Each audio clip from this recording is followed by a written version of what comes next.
Saudi ಯಾಕೆ best ಅಂತ ನಾನು ಹೇಳ್ತಿದ್ದೆ ಅಂದ್ರೆ, ನಾನು ಡಿಫ್ರೆನ್ಸ್ ಹೇಳ್ತೀನಿ ನೋಡಿ.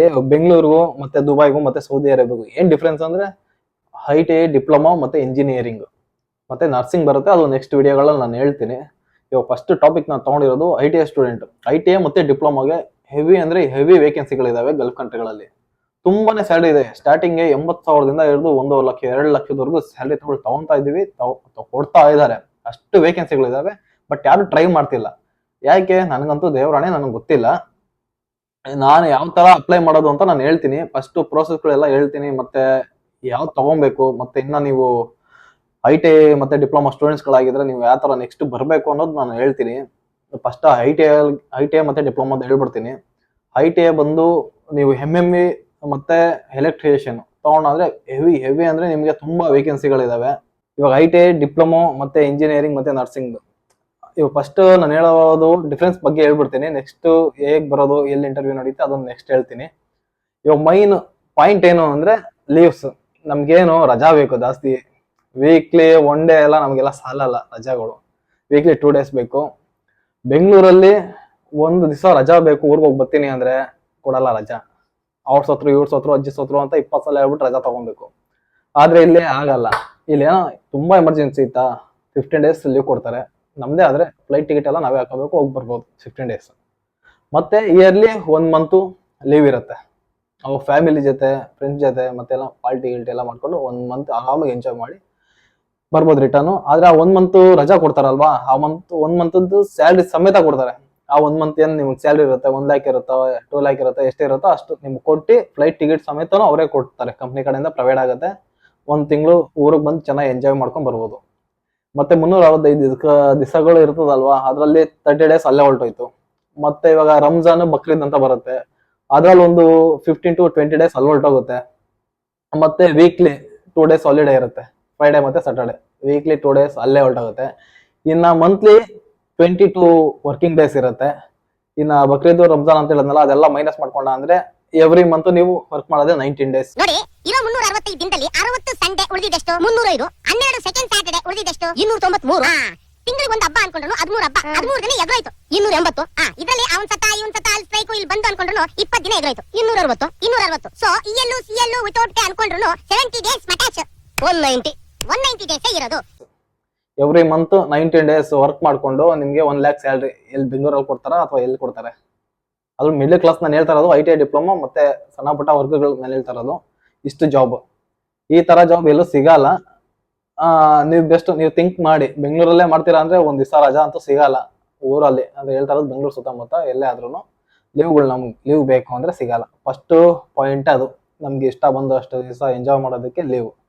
1 ಮಂತ್ ಆರಾಮಾಗಿ ಊರ್ ಕಡೆ ಬರೋದು, ಬೆಂಗಳೂರು ಫ್ಯಾಮಿಲಿ ಜೊತೆ ಎಲ್ಲ ಸುತ್ತಾಡ್ಕೊಂಡ್ ಬರ್ಬೋದು. ಮತ್ತೆ 2ನೇ ಪಾಯಿಂಟ್ ಏನು ಅಂದ್ರೆ ಲೋಡ್ ಇರಲ್ಲ. ಮೈನ್ ಅಂದ್ರೆ ಟಾರ್ಗೆಟ್ ಅನ್ನೋದು ಎಲ್ಲಾ ಕಡೆನೂ ಇದ್ದೇ ಇರುತ್ತೆ, ಇಲ್ಲೂ ಇದೆ. ಬಟ್ ಪ್ರೆಷರ್ ಇರಲ್ಲ ಜಾಸ್ತಿ.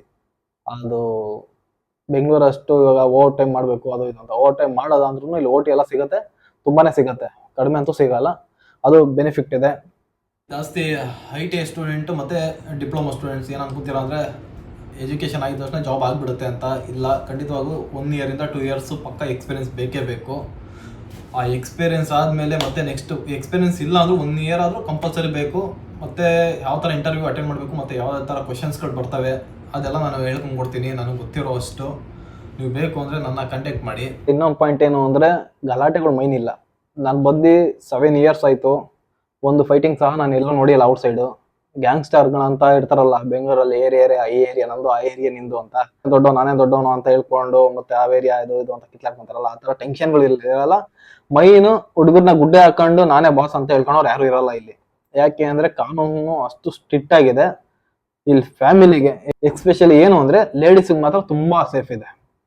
ಎಷ್ಟು ಅಂದ್ರೆ ಇವಾಗ ಒಂದು ಹುಡುಗಿ ಹೋಗ್ತಾ ಇದ್ಲು ಅಂದ್ರೆ ಅದು ನೋಡೋರು ಯಾರು ಇರಲ್ಲ. ಯಾರನ್ನ ಅದ್ ನೋಡ್ತಾ ಇದ್ರೆ ಇಂಡಿಯನ್ಸೇ ಆಗಿರ್ತಾರೆ, ಆದ್ರೆ ಬೇರೆ ಯಾರು ನೋಡಲ್ಲ. ಅಂದ್ರೆ ಅವ್ರ ಪಾಡಿಗೆ ಅವ್ರು ಹೋಗ್ತಾ ಇರ್ತಾರೆ, ನಮ್ಮ ಪಾಡಿಗೆ ನಾವು ಹೋಗ್ತಾ ಇರ್ತೀವಿ. ಮತ್ತೆ ಫ್ಯಾಮಿಲೀಸೇ ಆಗ್ಲಿ, ಯಾರೋ ಒಂದು ಹುಡುಗಿ ಹೋಗ್ತಾ ಇದ್ರೆ ಗುರಾಯಿಸ್ಕೊಂಡು ನೋಡೋದಾಗ್ಲಿ, ಚುಡಾಯಿಸೋದಾಗ್ಲಿ, ಆ ತರ ಇಲ್ಲಿ ಏನು ನಡೆಯಲ್ಲ. ಅವ್ರ ಪಾಡಿಗೆ ಅವ್ರು ಹೋಗ್ಬೇಕು, ಇವ್ರ ಪಾಡಿಗೆ ಇವ್ರು ಹೋಗ್ಬೇಕು, ಆ ತರ ಕಾನೂನು ಇದೆ ಇಲ್ಲಿ. ಹಾಗಾಗಿ ಹುಡುಗಿರ್ಗೂ ತುಂಬಾ ಸೇಫ್ ಇದೆ, ಫ್ಯಾಮಿಲೀಸ್ಗಳಿಗೂ ತುಂಬಾ ಸೇಫ್ ಇದೆ. ನಾನು ಇವಾಗ ನಮ್ಮ ವೈಫ್ ಇಲ್ಲೇ ಇರೋದ್ರಿಂದ ನೈಟ್ ಎಲ್ಲ ಟ್ರಿಪ್ ಎಲ್ಲ ಅಂದ್ರೆ ನೈಟ್ ಎಲ್ಲ ವಾಕಿಂಗ್ ಎಲ್ಲ ಹೋಗ್ತಾ ಇರ್ತೀವಿ. ಬಟ್ ಯಾವುದೇ ಥರದ್ದು ಪ್ರಾಬ್ಲಮ್ ಆಗಿಲ್ಲ ಇದುವರೆಗೂ. ಒಬ್ರು ಸಹ ಬಂದು ಗುರಾಯಿಸೋದಾಗ್ಲಿ ಚುಡಾಯಿಸೋದಾಗ್ಲಿ ಏನೂ ಆಗಲ್ಲ. ಅದೊಂದು ಬೆಸ್ಟ್ ಇದೆ. ಗಂಡ ಹೆಂಡತಿ ಇಬ್ರು ಆರಾಮಾಗಿ ಬಂದು ಸೌದಿಯಲ್ಲಿ ಮಾತ್ರ ಒಳ್ಳೆ ಲೈಫ್ ಲೀಡ್ ಮಾಡ್ಬೋದು. ವೈಫ್ ಅನ್ನೋರ್ಗೂ ಒಂದು ಜಾಬ್ ಇತ್ತು ಅಂದ್ರೆ ಇಲ್ಲಿ ಲೈಫ್ ಸೆಟ್ಲ್ ಆಗುತ್ತೆ. ಇಲ್ಲ ಅಂದ್ರೆ ಸ್ವಲ್ಪ ಆಗುತ್ತೆ, ಬಟ್ ಅವರು ಎನಿ ಟೈಮ್ ಮನೆಯಲ್ಲಿ ಇರ್ಬೇಕಲ್ಲ ಲೇಡೀಸ್ಗೆ, ಹಾಗಾಗಿ ಸ್ವಲ್ಪ ಬೋರ್ ಆಗುತ್ತೆ. ಆದ್ರೂ ಪರವಾಗಿಲ್ಲ, ಕರ್ಕೊಂಬಂದು ಏನೋ ಒಂದು ಆಗತ್ತೆ. ಮತ್ತೆ ಇನ್ನೊಂದು ಹೇಳ್ಬೇಕು ಅಂದ್ರೆ ಮೈನ್ ಜಗಳಗಳಿರಲ್ಲ.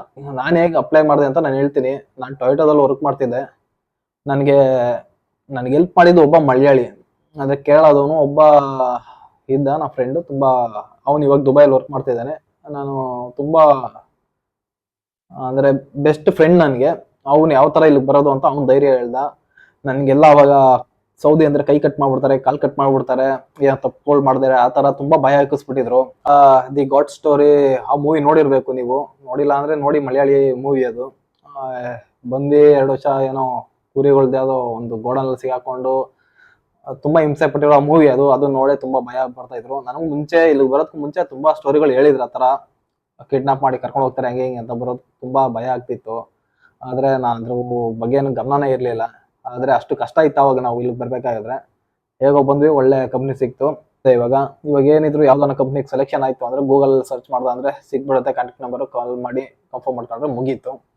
ಹಂಗೂ ನಿಮ್ಗೇನಾದ್ರೂ ನೀವು ಡೈರೆಕ್ಟ್ ಏಜೆಂಟ್ ಮೂಲಕ ಬರ್ತಾ ಇದ್ರೆ ಬೇಕಾದ್ರೆ ನಂದು ಕಮೆಂಟ್ ಮಾಡಿ ನನ್ನ ಯೂಟ್ಯೂಬ್ ಚಾನಲಲ್ಲಿ. ನಾನು ಕನ್ಫರ್ಮ್ ಮಾಡಿ ಅದು ಟ್ರೂನಾ ಅಥವಾ ಫೇಕಾ ಬರ್ಬೋದಾ ಇಲ್ವಾ ಅಂತ ನಾನು ವಿಚಾರಿಸಿ ಹೇಳ್ತೀನಿ. ಯಾವ ಡಾಕ್ಯುಮೆಂಟ್ಸ್ ಬೇಕು, ಏನೇನು ಬೇಕು ಅಂತ ನಾನು ಸಜೆಸ್ಟ್ ಮಾಡ್ತೀನಿ. ಮತ್ತೆ ಮೈನ್ ಫಸ್ಟ್ ಪಾಸ್ಪೋರ್ಟ್ಗಳು ರೆಡಿ ಮಾಡ್ಕೊಳ್ರಿ. ನನ್ನ ಫ್ರೆಂಡ್ ಸರ್ಕಲಲ್ಲೂ ಕೇಳ್ತಾ ಇರ್ತಾರೆ ಜಾಬ್ ಇದೆಯಾ ಹೇಗೆ ಅಂತ. ನಾನು ಸಜೆಸ್ಟ್ ಮಾಡೋಣ ಅಂದ್ರೆ ಅವ್ರ ಹತ್ರ ಪಾಸ್ಪೋರ್ಟ್ಗಳೇ ಇರಲ್ಲ. ಸಜೆಸ್ಟ್ ಮಾಡಿ ಏನು ಯೂಸ್ ಇಲ್ಲ. ಹಾಗಾಗಿ ಸಜೆಸ್ಟ್ ಅಂತೂ ಮಾಡ್ತೀನಿ. ಕನ್ನಡಿಗರಂತೂ ಪಕ್ಕ ಜಾಬ್ ಅಂತೂ ನಾನು ನನ್ನ ಕೈಲಾದಷ್ಟು ಮಟ್ಟಿಗೆ ನಾನು ಸರ್ಚ್ ಮಾಡಿ ಅಪ್ಲೋಡ್ ಮಾಡ್ತಾ ಇರ್ತೀನಿ. ನಿಮ್ಗೆ ಇನ್ನೂ ಬೇಕು ಅಂದರೆ ಪರ್ಸ್ನಲಾಗಿ ಮೆಸೇಜ್ ಮಾಡಿ, ನಾನು ಪಕ್ಕ ಅಂತೂ ನನ್ನ ಜಾಬ್ ಕೊಡಿಸ್ತೀನಿ. ಇದಂತೂ ಗ್ಯಾರಂಟಿ. ಎಲ್ಲಿ ಇಂಟರ್ವ್ಯೂ ಆಗುತ್ತೆ ಅಂತ ಹೇಳೋದಾದ್ರೆ ನನಗೆ ಒಂದು DM ಮಾಡಿ, ನಾನು ಲಿಂಕ್ಗಳು ಪ್ರೊವೈಡ್ ಮಾಡ್ತೀನಿ. ಎಲ್ಲೆಲ್ಲಿ ಇಂಟರ್ವ್ಯೂ ಬರುತ್ತೆ ಎಲ್ಲ ಇನ್ಫಾರ್ಮೇಷನ್ ನಾನು ನಿಮಗೆ ತಲುಪಿಸ್ತಾ ಇರ್ತೀನಿ. ಒಂದು ಕಮೆಂಟ್ ಮಾಡಿ ಸಾಕು, ನಾನು ಅದಕ್ಕೆ ರಿಪ್ಲೈ ಕೊಡೋಕ್ಕೆ ಪ್ರಯತ್ನ ಮಾಡ್ತೀನಿ.